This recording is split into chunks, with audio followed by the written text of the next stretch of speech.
roar, growl, snarl, bellow. Welcome to Paleobites, the podcast that, like paleontologist Mary Anning, is a miss. Puns. My name is Matthew Dahl, and each week on a rotating series of guest co-hosts talk about and rate a genus of prehistoric animal, be it dinosaur, mammal, arthropod, and so on. This week I'm joined by someone who's also a miss. It's Natasha Krech. How are you? Hi, I'm doing well. I'm doing well. Miss as in you're a lady and you're not married. Yeah, so, I know. Yeah, she, her pronouns. So it's amazing how many people are freaking out about pronouns lately. It's like there are 12 different types of pronouns, and like, yeah, but that's something for another podcast. Yeah, I guess it's not usually this one, but sometimes I just think it's funny to see people complaining about. Like there's so many things that people don't realize are pronouns. Whoever is a pronoun. Yourself is a pronoun. Everybody is a pronoun. Like, to be fair, it just shows demonstrative pronouns. People abstract, weren't paying attention in school. Whatever is a pronoun. But it's like, yeah, it's not just he, she, or they, or it. There's a lot more.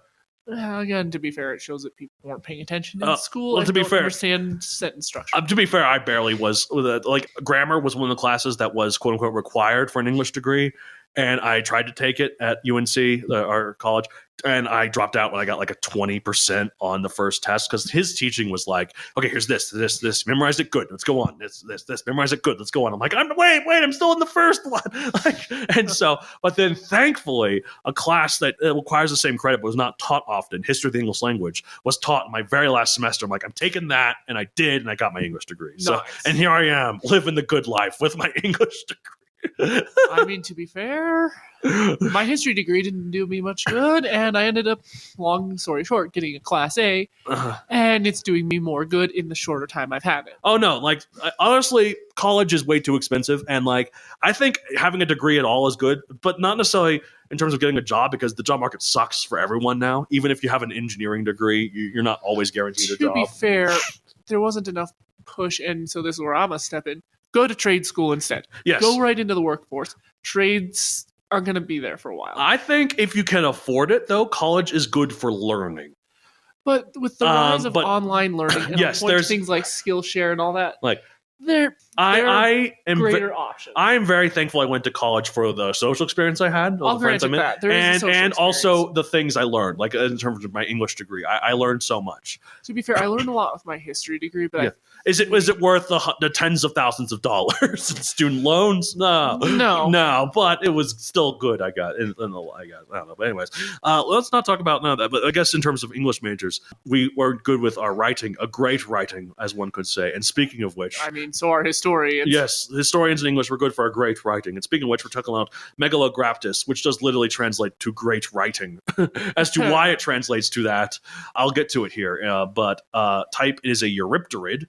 The group called sea scorpions, informally known as that, which is just great, I gotta say. As you can tell from our previous Pulmonoscorpio episode, or Scorpius episode, I think, I was like, I'm not a fan of any kind of creepy crawly. I guess this isn't just really crawl, it swims. Although it to can be crawl fair, in the though, ocean. I am the fan of the creepy crawlies. And here you are, and here we are talking about this. And then, thankfully, prehistoric times had a lot of creepy crawlies. Size 2.5 to 3.3 feet, so 76 to 1 meter long, which is also just great, I must say. Not even close to the biggest eurypterid, though. No. Jaegeloteris or pterygotus could each get to about 3 meters long, or 10 feet. Nice. Like, basically the size of a crocodile. Like, pretty impressive. Oh, my goodness. Why? Diet carnivore. Why? Because plants weren't fully evolved. Yeah, that's true. There wasn't really. Yeah, there was algae, maybe. But time, Late Ordovician, 453 million to 445 million years ago. Just a bit of a ways back. Apparently, there is some evidence that the Earth had a ring back on this time period. I've heard that from a few people in a few of those astronomy classes. So a bunch of tiny meteorite remains found along the equator dating back to this point in time is the evidence for that. That's cool. It didn't last long, but it like Saturn's rings aren't technically permanent either. Technically, no. Like I'm planning, if I ever make a Megazoic movie, there's portions that go through space to go through certain, like at the end, the final book mainly. I want to show Saturn, and to show that I did my research, I'm going to show Saturn sans rings, because it didn't have rings back then. The rings are that recent. In 100 million years in the future, they will be gone. We are at the perfect time for its rings. No, I mean, technically, Jupiter has rings. I think all the gas giants do. Yeah. Uranus's rings are fun because since it's sideways in its axial tilt, its rings are also that way. So, which is pretty cool. They really need to change the name of that planet. Everyone's like, Uranus. I'm like, it's actually a really interesting planet. It's like, it sounds like Uranus. I'm like, Yeah. It's like, but it's like the coldest planet because of even though it's not the farthest, because of the winds and it has this beautiful color because they got Uranus. And the funny thing is, it's supposed to be a Greek name. It is. But there's another Greek name. It's Oranos, and they should just name it to that. I think you should change it to that. Because Uranus, I think, is the Roman version of that name. If I remember correctly, yes. Yes. There's other names for it. Originally, it was going to be named George. After, I think, King George, because I was around the time when it was found. Which George, though? King George. Which King George? I think from the one that was in Hamilton. There were at least 4. They're the one that was in Hamilton. Like the American Revolution, the crazy one. Yeah, like that one. Oh, that one. Yeah. So, yeah. So that King George, I believe. But yeah, so that would have been funny if it was called George. And look, okay, here's also my hot take about planets. Get over Pluto not being a planet. Everyone's like, oh, but it's still a planet in my eyes. I'm like, it's still the same object it's always been. We're just calling it something different. That's the nature of science. I know. If someone's like, oh, but Pluto's still a planet in my eyes. I'm like, why is it no longer a planet? Because there's a lot of things, and like I know some people really don't care about this. Some people get really adamant about this, but like Pluto is like one of countless objects, trans-Neptunian objects, like Makemake and Sedna and Eris. If Pluto is a planet, you got to count all them too. There will never be 9 planets anymore. There will be either 8 that we have or like 50. So basically, get over it. Pluto is still there. It's still the same hunk of rock. It always has been. To be fair, it's also been argued that it's a Kuiper Belt object. Yeah, it's just what we humans are calling it is that's changed. Yeah. It's still the same thing. It's not like as soon as it became a planet, its properties changed or it became a dwarf planet or whatever. Anyways, on that rant. Sorry, I care so much about it. Location United States, with some fossils unassigned to any particular species in the genus, also found in Canada. Described in 1874, pop culture appearances, Chased by Sea Monsters, Nigel Marvin. It goes back in time to dive with the 7 deadly seas of all time. A bunch of these attack his little powerboat and blow out the inflatable tubes, which we parks on the beach, which is fun stuff. As for why this thing is called great writing, it's because when it was first found, it was mistakenly thought to be a type of animal called a graptolite, which have names ending in graptus. And as for why those are called graptolites, apparently a lot of their fossils reminded paleontologists of hieroglyphics written on the rock. So, also, speaking of that side note, another one of my controversial tastes, I really like papyrus as a font. People hate it, like, yeah, damn papyrus. And I'm like, it's fine. It's overused, sure, but it's fine. Avatar, you're okay in my book. Blue People Avatar, who uses papyrus in the title. Oh, is that what that is? Yeah, and also uses it in like their the subtitles when they speak Na'vi and Avatar. It's papyrus fonts. To each their own on that aesthetic. I also don't mind Comic Sans either. Well, that one obviously is silly, but in terms of books, nothing can beat Arial or Georgia or Times New Roman. Yeah. But the font of my Megazoic books is Minion Pro. And Tesselnauts, it's Garamond. The species is morphologically unique compared to other eurypterids, with a fairly quadratic in shape carapace and lacking the marginal rim that is present in some other eurypterids, apparently. It has 6 downward-facing spikes at the front of its carapace, which help dig it in the mud and be hidden and strike whoever is dumb enough to be wading in these Ordovician waters. Its third pair of appendages are the most notable, with massive spiny structures that give it a real evil and spiky-looking appearance. These appendages are 3.5 times longer than its carapace. I mean, this thing could easily blow out the inflatable tubes of a powerboat and could probably a decent-sized hovercraft as well. Don't go boating in these waters. I know you want to. Some particularly well-preserved specimens seem to infer the coloration of these frickers for being a dull brown and black, which I gotta say isn't a surprising color when hardly anything about it has well-developed eyes. Imagine if it was bright pink, like hot Barbie pink. That would be entertaining. I mean, it could be. I mean, because nothing had eyes, really. But I mean, a few things had eyes, so it's not like it would hurt it. But then also would have no benefit to have that either, I guess. Yeah. What if it was bright red, like a cooked lobster? Aren't lobsters not normally red? No. That's only when they're cooked that they're red. Yeah. Although some have some red coloration in them, but naturally, no. Yep. Because the world has not suffered enough, there are 5 whole species in this genus, and since this is from so long ago and hardly anything fossilized, it's incredibly likely there are many, many more. What a terrible world the Ordovician was. Our ancestors weren't doing the best back then either. We didn't evolve jaws yet. The little fish that lived back then still had no jaws. Jaws actually came from, I believe, the gills, sort of like. Well, a lot of our openings came from, like our ears also came from gills. That's why the ear and the jaw are so closely linked. If you go to the dentist, a lot of times you have an earache because the in your jaw. Yeah. This thing doesn't have jaws. I don't know. What is there to say about Megalograptus? It's a big freaking dangerous sea scorpion crap thing. I'm sorry, I'm so bitter about these. It's also a bit of a bit, but it's just that these. I don't usually care too much, but like it's an interesting guy. It's big. It dealt with orthocones. It could get pretty big, like look at it over there. I mean, those are pretty cool size. Yep, creatures. I would not want to face it like Nigel Marvin did. To be fair, it sounds like they were more ambush predators. Oh, for sure. Hiding in the sand. This is it based on the coloration that I showed you with. This also seems to have it with the fur too, but this is based on the different colors we think it might have had. It's always cool when we can find out the colors of certain creatures. There was a type of dinosaur called Kai Huang that we've done recently with my friend Laura, who is very gay, because the reason why we did Kai Huang is because it has rainbow coloration. I'm like, it's an ally dinosaur, slay queen. It's good for the girls, the gays, and the theys. Back to pronouns. Oh man. So Megalograptus, it lived in this time called the Ordovician that like.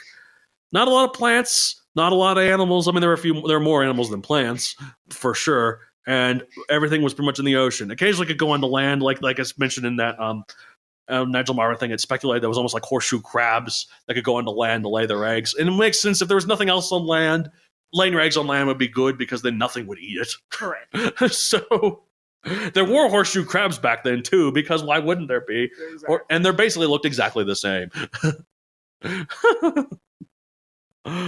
Well, that's basically Megalograptus. Do you have anything more to say about it? Not really. Yeah, I know. What is there to say? We talked about a big scorpion today. That maybe next time I won't do 2 scorpions. I mean, technically, this one isn't a true scorpion. It is not a scorpion. It is a eurypterid, but it's close enough in my. I imagine, yes, they're pretty closely related. I don't know if they're closely related. Hold on, so we can find out here. Hold on. I imagine that they stem from similar families. All right, the subphylum Cheliceratta consists of major subdivisions of the phylum Arthropoda. Cheliceratta include the sea spiders, horseshoe crabs, and arachnids. So these are not even arachnids; they're not scorpions. But they're closely related. They're closely related to arachnids and the scorpions than they are to insects. So, I mean, that's pretty common with a lot of crustaceans. Yep. Arachnomorpha is the group. Trilobites are arachnomorphs.